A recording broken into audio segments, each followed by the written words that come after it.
Broadcasting my privates. Okay. Okay, the broadcast is we're now on. Yes, I see the little live sign in the corner. It's very cool. Mm-hmm. Yeah, live. All right. Well, I'll give you the countdown. We'll just start going. Yeah, let's do Who's it. going to keep track of the time? Oh yeah, seriously, I think it'll be hilarious. I think Yeah. we should have like a timer and a ding, ding, ding, and wherever we are, we just say goodbye. All right. I'll keep an eye on it. Yeah. All right. Okay, let's go ahead. I'm going to count us in 3, 2, 1. And we're back. Whew. It's like we never left. It's like we never left, and like we came back. Uh-huh. But we are back. It'll be all the same to the listener. Yeah. Thanks, listener. Thanks for listening. We probably have a lot more listeners than I'm thinking, because I'm just going by iTunes downloads, which actually there could be 1,000 people listening on Podcruncher, and that only counts as one iTunes download because Podcruncher gets it from iTunes and squirts it out to other people. So we probably have more listeners than whatever I was counting. Sure. So you're just doom and gloom for fun. Yeah. And we do have 1,000 hits on our Groundhog Day episode on YouTube. So there's probably quite a few downloads of that one. So it's not all bad. So who are we? What do we do? We are. I'm glad you asked that. Dave takes a sip. Right as Dave takes a sip. Of my whiskey, of my American honey wild turkey. I'm glad you asked that, my good man. That's a callback from pre-show banter. Yes. You should have been there, people. We're still the pretentious movie snobs. I'm Dave Smith, the microscopically successful screenwriter and nanoscopically successful self-published author. I have even less success selling books so far than selling screenplays. That's not true. I think I sold more books than screenplays. So it's not saying much. And who else do we have out there? Kent Conrad of explodedgoat.com and contributor to Cinema Centuries. Occasionally, yeah. That's me. Yeah. And we have Kent over there with a bad big toe tonight. We have Kimberly Blagrove, the Nappy Wanderer, preparing to wander to France soon again, correct? Yep, that's right. Coming up, just putting it all together now. It's going to be fun. Yeah. Should be in the land of the body odor and rude people. Should be doing podcasts from there. Wonderful. I hope. Maybe get some hot French chick to sit in with you. Sure. Sweaty hot French chick. movies. Smelly. Sure. Sweaty, smelly, hot French chick. Well, we're doing these video calls now, so that's kind of important. Yeah. What are we all drinking? Anybody stereotype. Some of the best perfumes are French. Sorry. Go ahead. I'm drinking some high quality Nestle Pure Life bottled water. Well, that's a first. Yeah. What's up? What's wrong with you? Well, we know what's wrong with the big toe. Yeah. I'm kind of a little down on the old alcohol just for various reasons. Most of them having to do with my big toe. I've been walking with a cane. I actually cut my other foot off. I didn't have gangrene. I didn't like the look of it. Things aren't working out. Well, you had to teach the other foot a lesson. You said, look at this. Oh, yeah. This foot's perfectly good. I'm cutting that fucker off, so you better behave yourself. See? That's right. So you walk around with a cane, and you're saying things like, my good man, and good day, sir. Well, actually, I don't know a lot of, turn of the 19th century talk, but so I tried to do it, but I ended up just talking like a prospector. I say, concern it! Dang, it's a foonswoggle! Oh my goodness. I actually think you should just give in and get a Segway. I think that would work for you. I was just picturing that. I was stunned. I was nonplussed. I was just, wow. Yeah. Imagine Kent Conrad on a Segway. If I would only get a Segway if I could also get a cape. So it would flow behind me as I segued through the streets of America. Like a gang of toughs, like about 6 or 8 toughs wearing, riding Segways with capes flapping in the breeze would be pretty. It'd be like, do you ever see Pride of the Roller Boys? No. No, it was a hilarious movie. It's actually, it might be so bad it's good. I'd have to review that, but it's about a gang of rollerblading toughs, kind of like Clockwork Orange, but they're on rollerblades. But it was made to be serious, kind of. I think one of the Coreys might have been in that. Somebody Google that. I don't know. One of the Haynes. one of the Hames or the Coreys or somebody, Feldman, yeah. somebody like that, and it was terrible. But there was a lot of shots of them coming down the streets going like this. Let me see if I can do this for the people at home. It's a lot of Oh this yeah, now that as we're they're on the going down. video. Yeah, it's They're no going longer like this. pure. For everyone at home, Dave is now swinging his arms back and forth like a speed Let's skater. see. We've made Yeah, progress. watching Predator Now we Roller can Boys. I see think the that's the name of point. it. And did they intimidate the locals, or did they just show them off to be squares? Yeah, I don't Well, they remember. were so happy. I think they were a gang. Gee, I pretty much deleted it from my hard drive, my mental hard drive. But I remember laughing quite a bit. I think I saw that with Ron, super fan Ron, many years ago, 90s. I don't know. So once again, as you've gathered by now, this is the show with the movie-related podcast with no show prep and low energy, but highbrow, low energy. That's our motto. If you were, I'm sorry, go ahead, hon. if you were hoping that a couple weeks between shows meant that we were like getting things together, we were honing our arguments, this is gonna be like a world-class tour through cineast's mind. No. No. But we And do we've promise already- to make it more concise, though, this time around. Yeah, we promise you're only gonna have to listen to this shit for 30 minutes.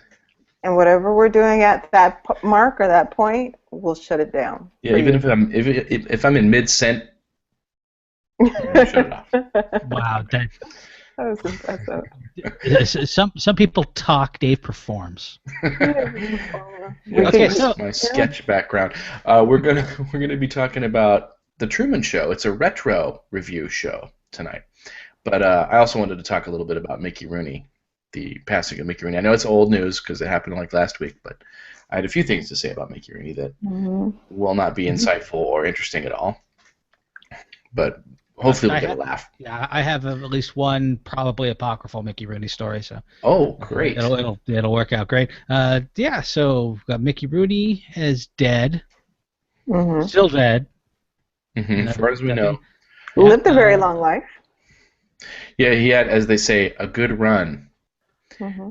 But even if you only would have lived to like 30, getting to have sex with Ava Gardner is that's a good run. Even if you die at 30, I may put that right at the top of my list. I think you could make the argument that the 50 how old was he when he died? What? How old was he when he died? 93, I think. You could even argue that the 63 years he got after his 30s weren't really all that well spent. I know there's a bankruptcy. There's more divorces. He even had that weird. One of his wives like committed suicide in his bed with a friend actor of his with his gun, which he might have been happy about. I was thinking he might probably thought, oh, thank God. Did you hear that story? No. I think he was in the Philippines. It was like a World War II thing, but he was married to some chick, and the cops find her dead in bed next to her lover, who was a friend of his, and they used Mickey Rooney's gun to kill. I guess he shot her and then killed himself. And his name, the guy's name was Milos. Wow, that's pretty sexy. Yeah, but. I wonder if actually that Mickey Rooney did some sort of like astral traveling and his tiny little soul flew across the world. He was known for that. And he resented that deeply, it seems. He resented the what? That he was known for being small. What else would he be known for, other than having sex with Ava Gardner and some other hot chicks? But my favorite was his sensitive and touching portrayal of the Japanese man in Breakfast at Tiffany's. Anybody should Google that one. Go to YouTube and watch some clips of him. What's his name? Mr. Yoshirimi or something? It's probably a Japanese phony name made up to make fun of Japanese people, but very much, Coke bottle, round glasses, and buck teeth. And he would just be like, "Hurry, go right, Ree!" Yeah, it was it was Did we lose sensitive, Kimberly? it was heavily researched. Yeah, we're short of Kimberly. I think she was just offended at bringing up Mickey Rooney. And see, while you were talking there, I was Googling my story I was going to tell to see if it was true, and I see no hits. So it was made up by somebody. But from what I've heard, Audie Murphy once punched him out in a bar. Good for Audie Murphy. Mickey Rooney probably deserved it. I never liked Mickey Rooney. Yeah, he's kind of angry and weird and never very good. Yeah, I always thought he was. Well, Laurence Olivier thought he was fantastic. He thought he was one of the best actors ever. But I always thought Laurence Olivier was a little bit of a overrated poofta myself. Well, the thing with Mickey Rooney is he never seemed to move beyond child actor chops. Yeah. Yeah, he was always just kind of shouting and moving his hands around. I think as a kid I remember him in that Twilight Zone episode where he's the jockey. It's called Night of the Jockey, I think. Rod Serling wrote that one to be in. I think it was one of the things that was, he had a lot of resurrections in his career. That was one of the things that kind of brought him back. But he always seemed to me like he always looked to me like a sweaty landlord who's an ex-carny. That's how he always looked to me. And maybe it was just probably from that episode. He has that look to him. Yeah, he's got. Anyway, never liked that guy. We're kind of vamping here because there's one thing on that Last Night of a Jockey. I haven't heard it, but I think the commentary track where Mickey Rooney was where he did the commentary track with an interviewer, and the first thing out of Mickey Rooney's mouth after the interviewer says, "What do you remember about this episode?" "I don't remember it. I don't care anything about it." Wow. Yeah, he seemed like a douchebag. He seemed like a large size bag of douches for such a small man. Yeah. I don't know if Kimberly's coming back. Should we? Yeah. Eventually, I'm still vamping here. So that's why I'm reading a transcript of a commentary track to find interesting things. Like the interviewer said, "If you could explain this to the younger audience, Mickey Rooney, the younger audience doesn't want to see this. They're all watching sex and things." That's pretty good, though. I like that. Sex and that's the funniest thing that's happened on this show so far, actually. That's pretty good. I wonder what things he had in mind. Sex and things. Beheadings, cockfights, rim jobs. Negroes. That was ironic racism, folks. Adam Carolla had the funniest comment, I think, about Mickey Rooney that, so we could just close on Adam Carolla's joke where he was just talking about how if he was his grandkid, he would have sat him down before his mind went and just printed out a bunch of pictures of all the hot chicks he had sex with. It's okay, you fucked her, you fucked her, you fucked her. Yeah, especially Ava Gardner. You probably put that one in there twice. Yeah, fucked her. It would be worth it. It would be worth it. Mm-hmm. That was a respectful tribute to a fallen legend. as Bald Brian would say, stirring tribute. Sorry, Mickey, but you'll be missed. Heart goes out to his family. Yeah. Who apparently don't like him either. Oh, okay. Well, then screw you, old man. Yeah. Should we continue without Kimberly? We can talk about what movies we saw this week. It would be kind of weird to do the Truman Show without Kimberly because it was her pick. Yeah, it would. Maybe I should send her another invite here. I'm going to do that live. Yeah, let's see what's happening. I'm live inviting. Yeah, you could not make up drama like this, folks. No. One of our co-conspirators just dropped up. We don't know where she is. David Blaine-esque here. I'm actually going to invite someone live on the podcast. Oh my God. This is. Oh, and there she is. Oh my goodness. Oh wow. Seriously? Who expected it? And now that we're all live, this is just not You missed all the N-bombs we were dropping too. Oh man, I kicked myself off. Oh my goodness. Are you still recording on your cell phone? I'm recording on the phone, and I don't know what happened to the other. All right. Well, your phone's good. Okay. Okay, cool. You missed our stirring tribute to Mickey Rooney, where we basically just called him an asshole the whole time. Yeah, brought a tear to my eye.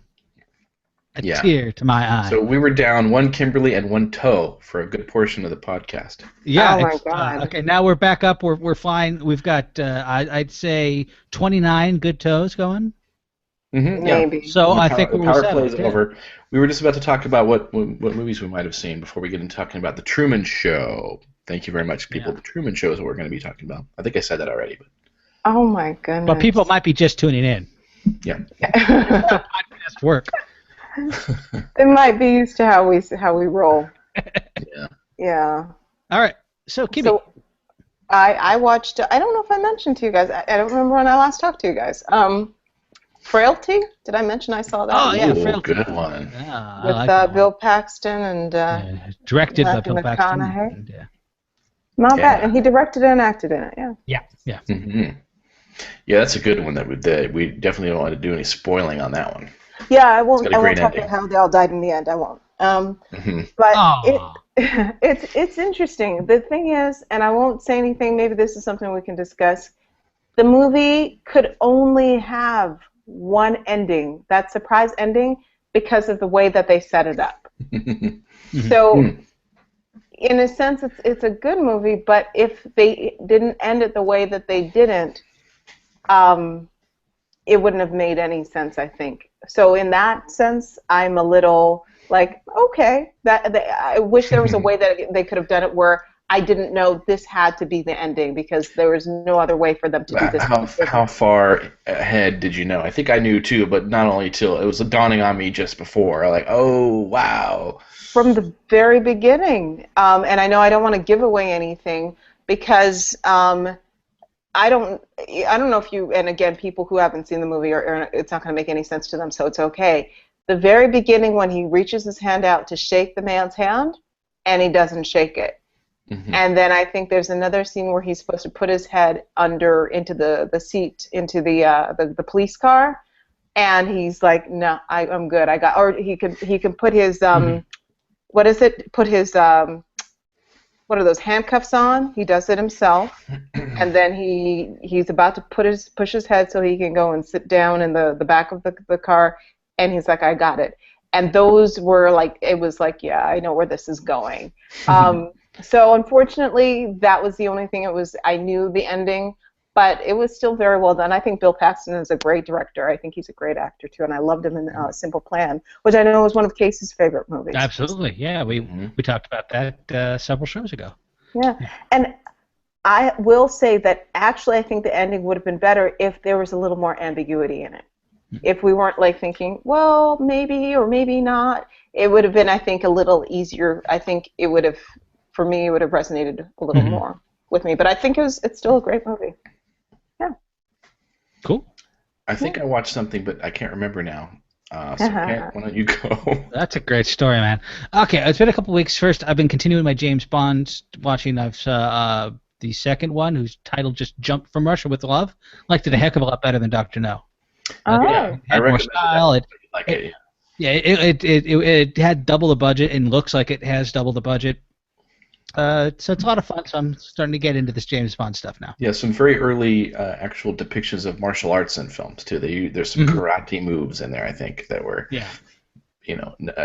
not really seen a whole lot before that movie. Certainly, they look a lot less like this. Okay, Sean Connery this guy will run for you and you'll kind of throw him. There wasn't as much of that. It was judo-y. That was basically every fight in Dr. No. It was kind of like, you're bigger than him, you kind of shove him. Yeah. Okay, but a movie I really want to talk about that I saw just a couple days ago is it's by, I can't remember anyone's name. It's by some director. He directs other movies too. Good story, I know. Oh, that guy. I love that guy. I think Jeff Nichols is his name, but I might be wrong because I just read something about Mike Nicholson. Anyhow, his movie's called Take Shelter. And it stars Michael Shannon, who was recently the bad guy in Man of Steel. I can't remember his name. General Zod. General Zod. All right, man. Swiss cheese memory. Giant toe, no brain. What's happened to me? Okay. Anyway, so he is a family man. He's a driller. He works.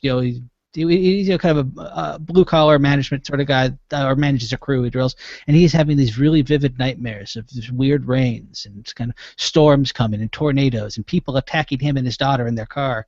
And so he starts to decide he's got to revamp his tornado shelter because he thinks a storm might be coming.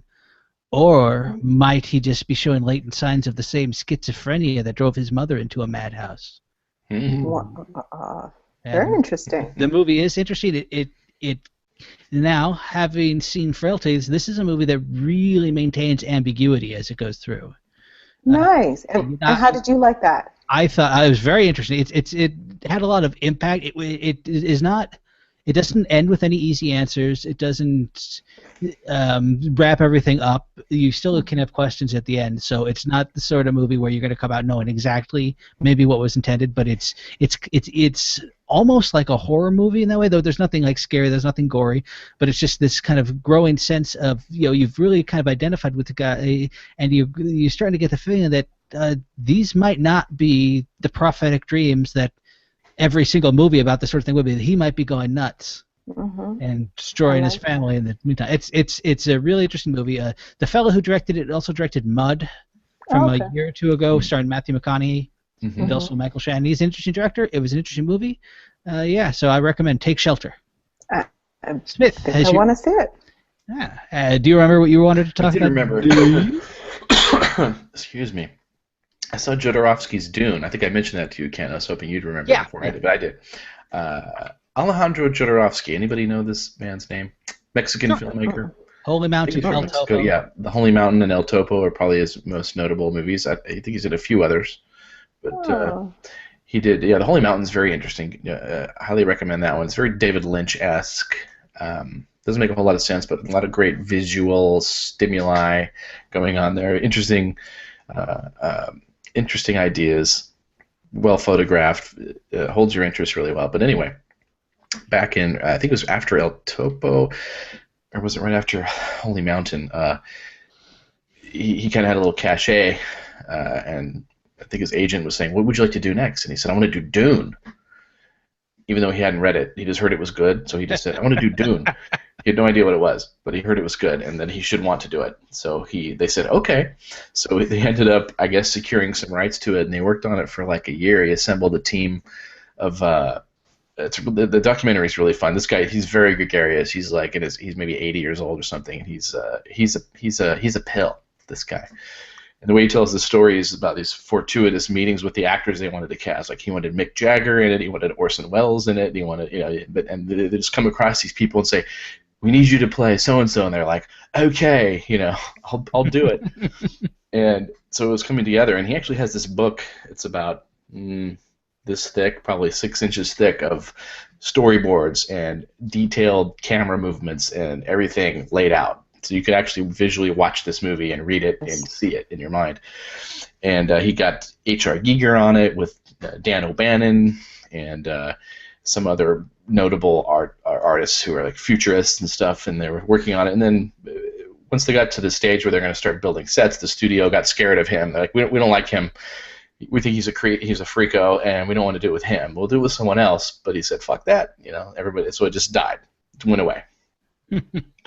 Oh. But some of the team, O'Bannon and like H.R. Giger went on to do Alien, and they actually used a lot of the look came from the work they did for Dune, so very interesting. But it left me with blue balls, even though there was no nudity in the movie at all. But I'm a big fan of Dune, so it's just like, it would have been so nice to see that. They probably could not have pulled it off. It would have been a head scratcher, but it would have been better than the David. Yeah, that's my big question, because I haven't seen this yet. But I was wondering, because from everything I've seen, I said it looked like it'd be a really interesting movie. But would it be a good Dune?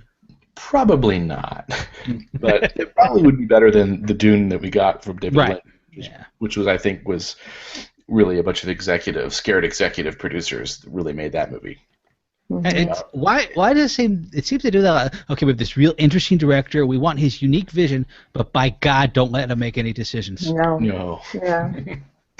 Yeah, I've never really heard David Lynch talk about Dune. I'd like to maybe look into that, because I was so disappointed. I just wanted to just forget the whole thing ever existed. I was very disappointed with the movie, because I saw, when David Lynch one came out, I saw all the pictures leading up to him. Like, this looks fucking phenomenal. It did have a great look to it as far as the art direction goes. And the conceptual art was really great, and some of the actors were great. Patrick Stewart's in it, and Francesca Annis is in it.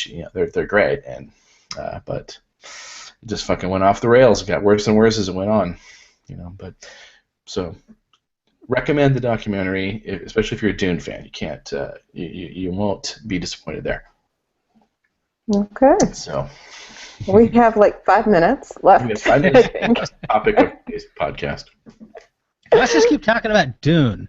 Yeah. Oh, no, we've got to talk about the Screw the Truman movies. Show. Let's talk about the okay. Yeah, the Truman Show. Yeah, that's what we're here for Synopsize it. tonight. Yeah. Truman Show.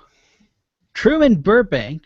This is going to be like all spoilers here, because everyone's seen it. Truman Burbank, the first baby legally adopted by a corporation, has spent his entire life on camera. His existence is a TV show. Only he doesn't know it. Mm-hmm. What happens when Truman starts getting hints that everything is not as it seems?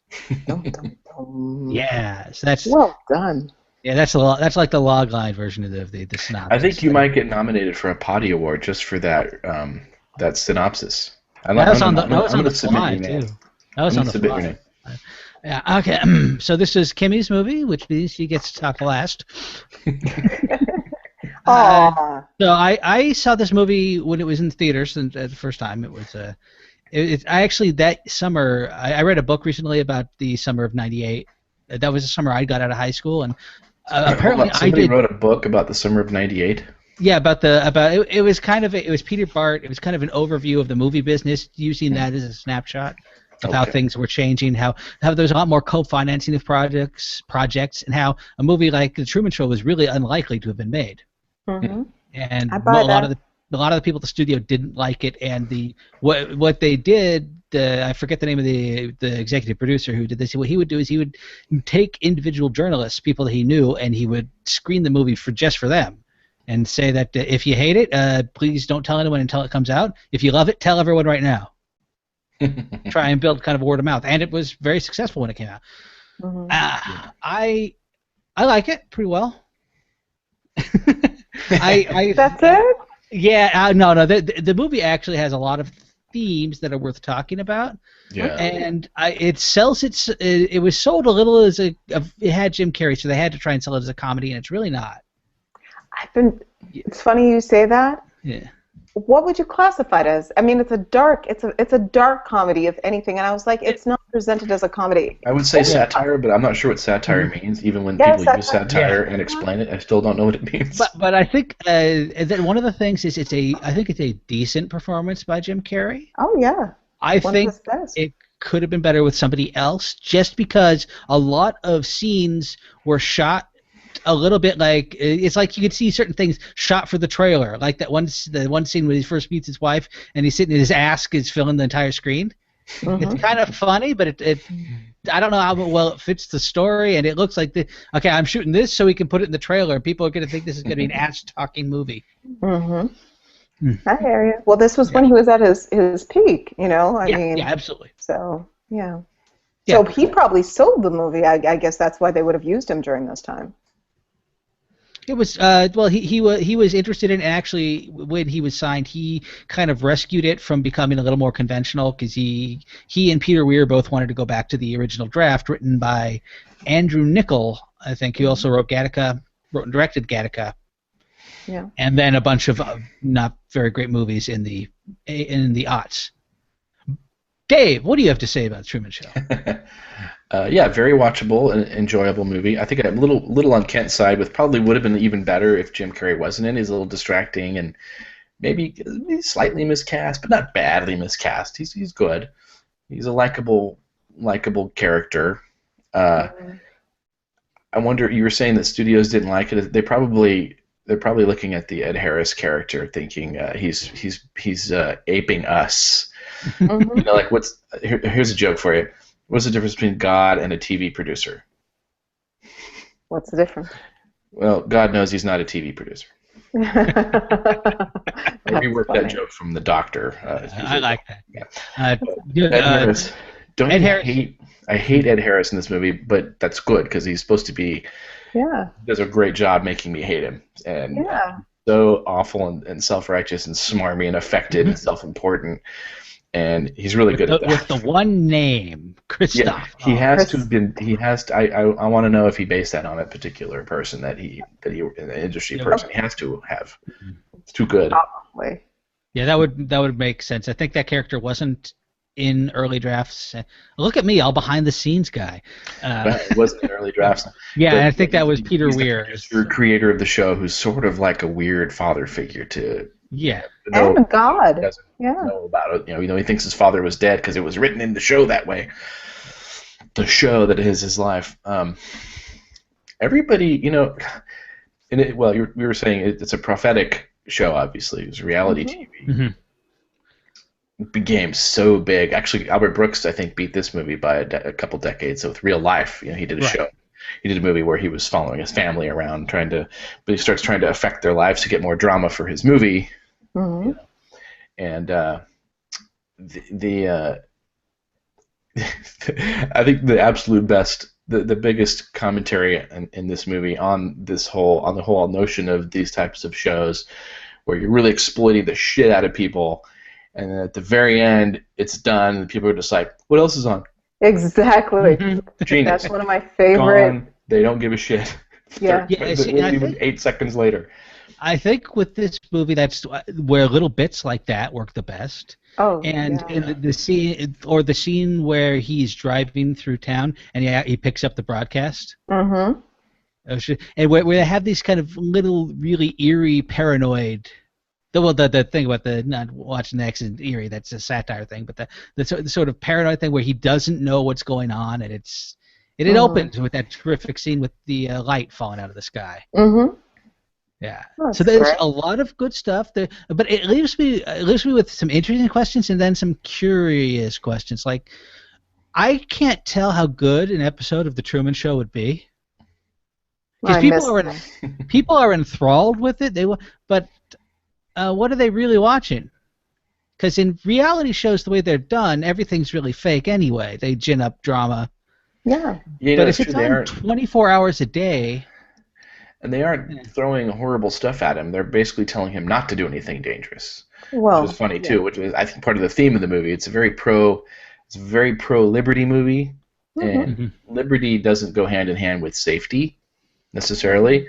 Because if you're going to have freedoms to do things, you're going to do dangerous things too. So I thought that was an interesting aspect of the movie. Is do you want to be free or do you want to be safe? And Christoph, the smarmy producer, and in his fucked up mind, I've created this beautiful little bubble where this is the way life is supposed to be, but you can't leave, and you're going to do everything I tell you to do. Yeah, but it will ruin the show. Some people want to live in a world like that. I think we all live in that world, whether we realize it or not. Some people live in places that are supposed to be like that, but are the exact opposite, like we've talked about many times. The fabulous People's Democratic Republic of North Korea, right? Is that their actual name? I don't know. I don't read books. So, Kimmy, you are the one who picked this movie. Tell us all about why you picked it, why you like it so well. Well, it actually, even though we're talking about hidden gems, I mean, it's a very well-loved film. I was looking even on the Metacritic. It got like 8. I mean, usually the scores are a little lower, but consistently people have given this movie great reviews. Even though reality show is one of the, it is prophetic in the sense of speaking of reality programs, it is so much more than that. I think, there's the issue about liberty, there's safety. I mean, again, it talks about religion. It talks about, self-actualization. Not only about Truman being safe, but Truman living the life that he wants to live, and yet there are these.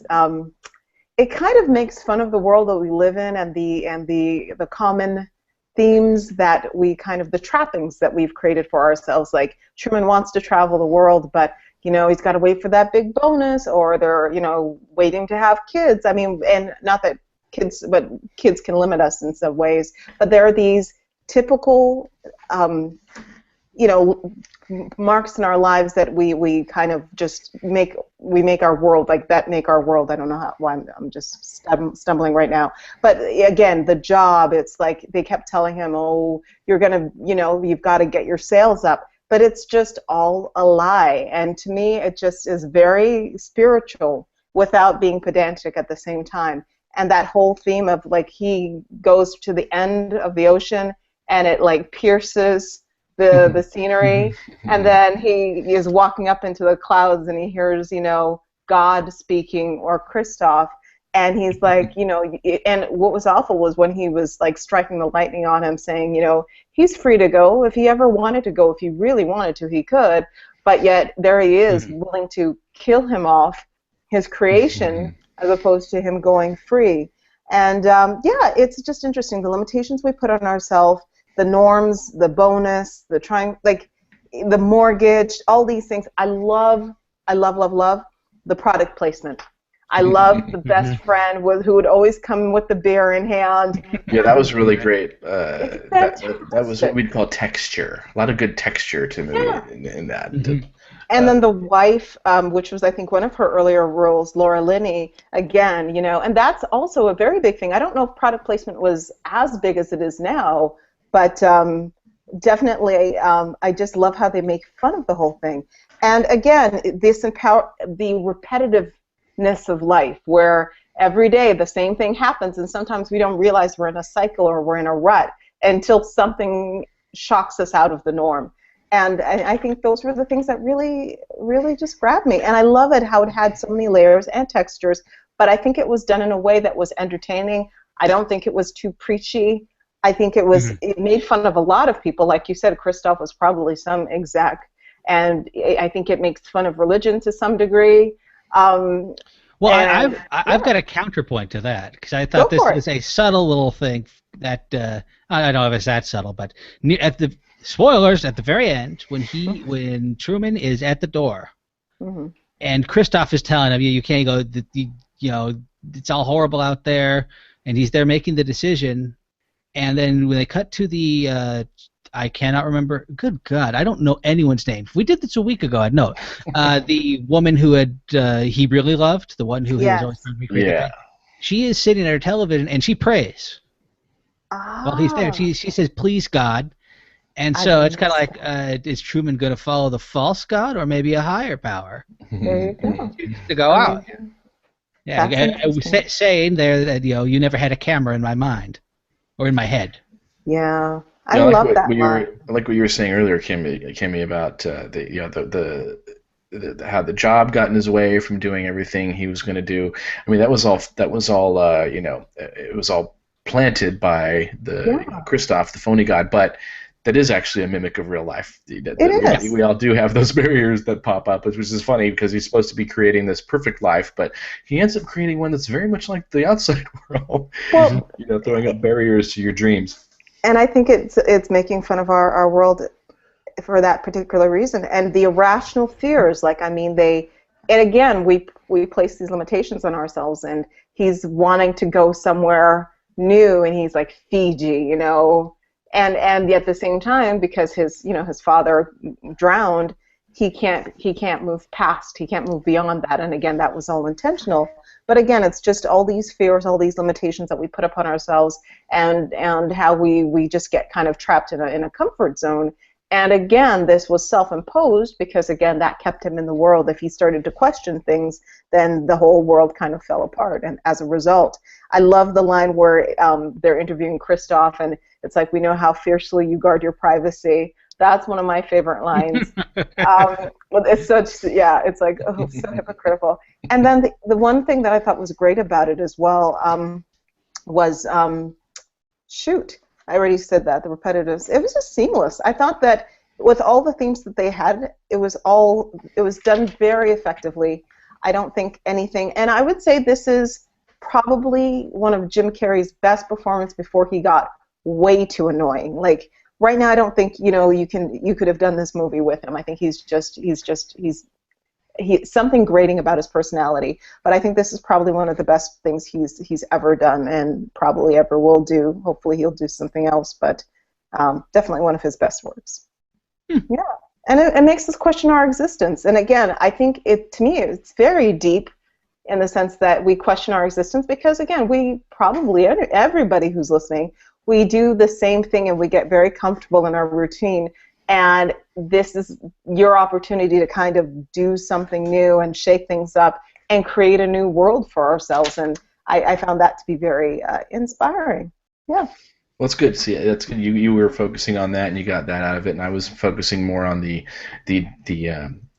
dictator who was trying to create the perfect world for this guy. And it's Yeah. good, but that's why it's multi-layered. See, we're going on different tracks there, and we're Yeah, going on different levels.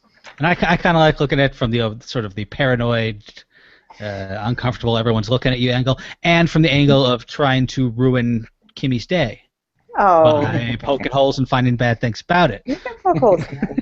I love that they don't tell you I'm what just it's about kidding. until 20 minutes in. Yeah, You can poke as many holes as you want. It's one of those movies I kind of wish, because the very beginning, you see Christoph at the very, very beginning, you see it. Mhm. I wish that wasn't in there, but I mean, it's senseless to think that. It'd be great if this were a movie that you didn't know anything about it when it was on, and if for the first 20 minutes it was just what the hell's going on here. If you were discovering it with Truman, it's impossible to spend $70 million to make something and then tell people you don't want to know what it's about, but it'll be interesting when you see it. That couldn't ever work.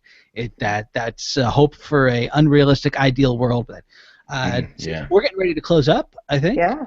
I just I wanted think to so. note, because I like noting things that are similar to other things. There's a Philip K. Dick novel from the 50s. It has a pretty similar premise called Time Out of Joint, Ooh. which is about a guy who he spends his whole day playing contests in newspapers while living with his living with his sister and her husband and their kid, and it's kind of a boring existence. Then he starts seeing things like he goes to a regular ice cream shop, and then one day it disappears, and there's just a slip of paper there that says ice cream shop.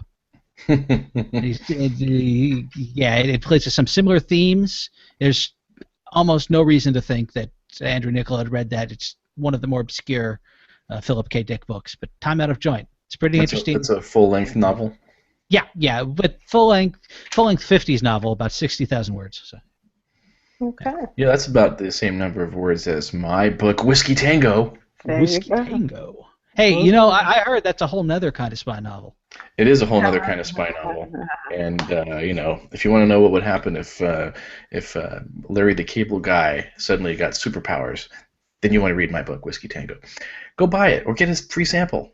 I've sold less than 15,000 copies so far, so it's not a bestseller yet. Yeah. I'm trying to push.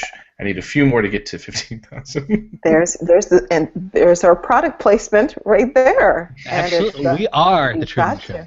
Yeah, that's right. We are the Truman Show. So yeah, everybody should check By the way, it out. speaking of that, let me say real quick. The old school product placement was way more intrusive than we have now. Is they'd actually, a guy would walk out of there'd be a soap opera, people be acting in the kitchen, and the guy that would walk out with Ovaltine and talk about it while the actors were sitting there, as part of the end of the scene or whatever, go to the commercial. So that's what that reminded me of a little bit. How she would hold it up, during the scene. You should hold your book up now that we have video. Oh, it's a if I had a Kindle, physical book, I would. I have to Hold up some kilobytes, Dave. Yeah. I'm going to get some little business cards that have the cover and I autograph them and say, here's your autographed copy of my book, now go download it. So there you go. That's what I'm going to do. So I'll hold that up when I get them. All right. I think that is weight put upon. What are we doing next week? It's a mystery, even to us. Mm-hmm. Yeah.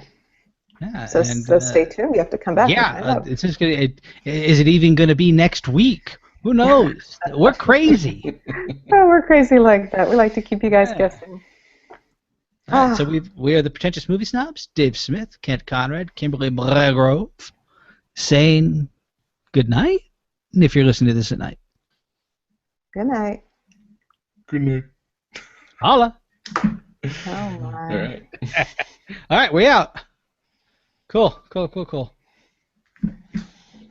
45. So okay, we still got a ways to go. Yeah, well, it threw us off there losing Kimberly for like 5 minutes, but it was still like probably 43 minutes because we had a couple minutes of starting. Yeah, we started at about 2:27, so yeah, it's 43. That's pretty good. Why do I say it so precisely? Nobody cares. 2:27.